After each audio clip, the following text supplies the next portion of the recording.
So, hello everyone. Welcome to this first live of Stoke Driving School, and I want to talk about electric vehicles because I'm seeing loads and loads of stuff in the press, some newspaper, these guys running YouTube channels, just slagging off electric cars. It's getting quite overwhelming these days. So I watched one. I'll put it in the comments. The video, something about tyres. And the guy said that his tyres don't last him that long now. And I find out that he's got an electric Porsche, and God knows how he drives. But I just want to put my point that I've literally been driving electric cars, teaching people to drive in electric cars for the last 15 years. I think I was the first driving instructor to go electric. And I don't see these. So just from my point of view and from a business point of view, you can't get better than an electric car. Okay. There's been a few bumps along the road. When I first started, I misjudged the how much range I could get on the first basic Nissan Leaf in the winter, dropped dramatically. But this has all changed now. You know, obviously they do use more power in the winter to keep the car warm inside, and you're driving against more dense air, but not a lot. So basically, I'm finding that one of the things about these electric cars is they never let you down. Um, just every day. So if you're running a driving school, it's perfect. Never ever lets you down. It's always there. Second thing is charging. So you have to be clever on the way that you charge. You have to think about it. So for example, if you just charged at charge points, then yeah, you'll pay a lot more. But you don't have to. So for instance, I've got charge point at home. It's a 6.6 kilowatt charger. I get it to come on overnight. So when I get in, I plug my car in, and when I wake up in the morning, it's pretty much charged. And I'm on a tariff called Agile. So Agile changes every half an hour. You get like a different rate. So for instance, one time it could be 30p. So between 4 and 6, I'm noticing 4 and 7 actually, probably a 30p, 35p, 40p for half an hour. And then the rest of the time it's dropping. And sometimes overnight it can go down to pennies.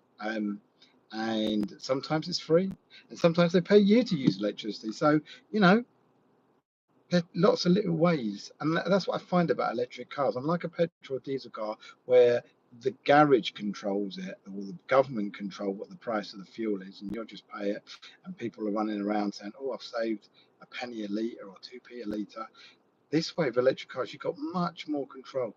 And I've got solar panels on my house, so in the summer, if I come home, the charger will automatically take energy from the panels and charge the car. So that's another benefit.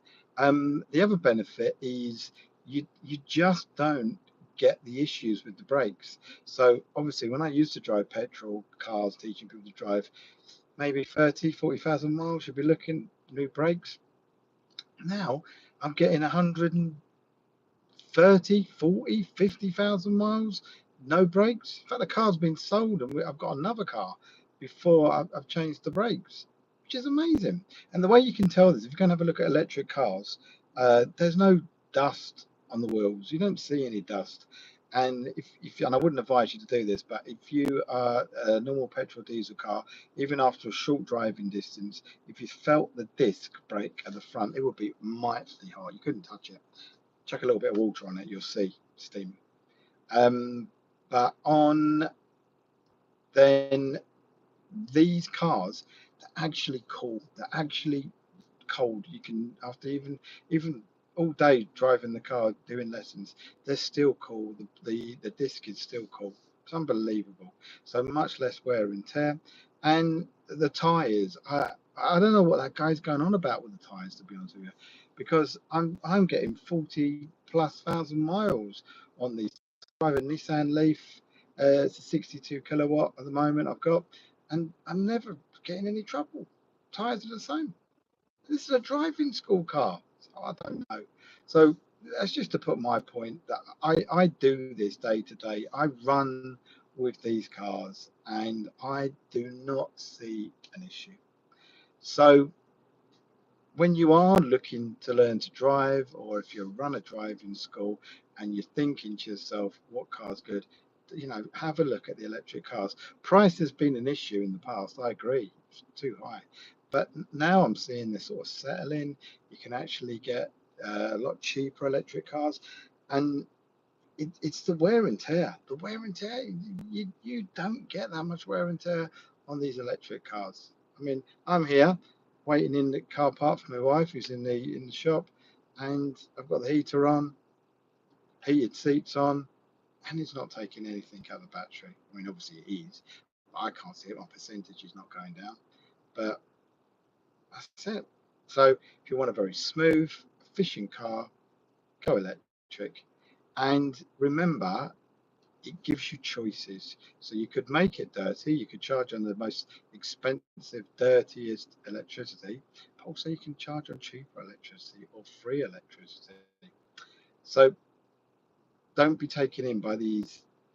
God, we got in this country like right-wing newspapers, haven't we? Just right-wing newspapers that are, God knows why, that they got money in the oil industry. But it makes me happy when I'm looking down the road and I see the little green tag. I think, yeah, good stuff. Anyway, thank you for listening to my first live. It's all right, I might do it again actually. See you later.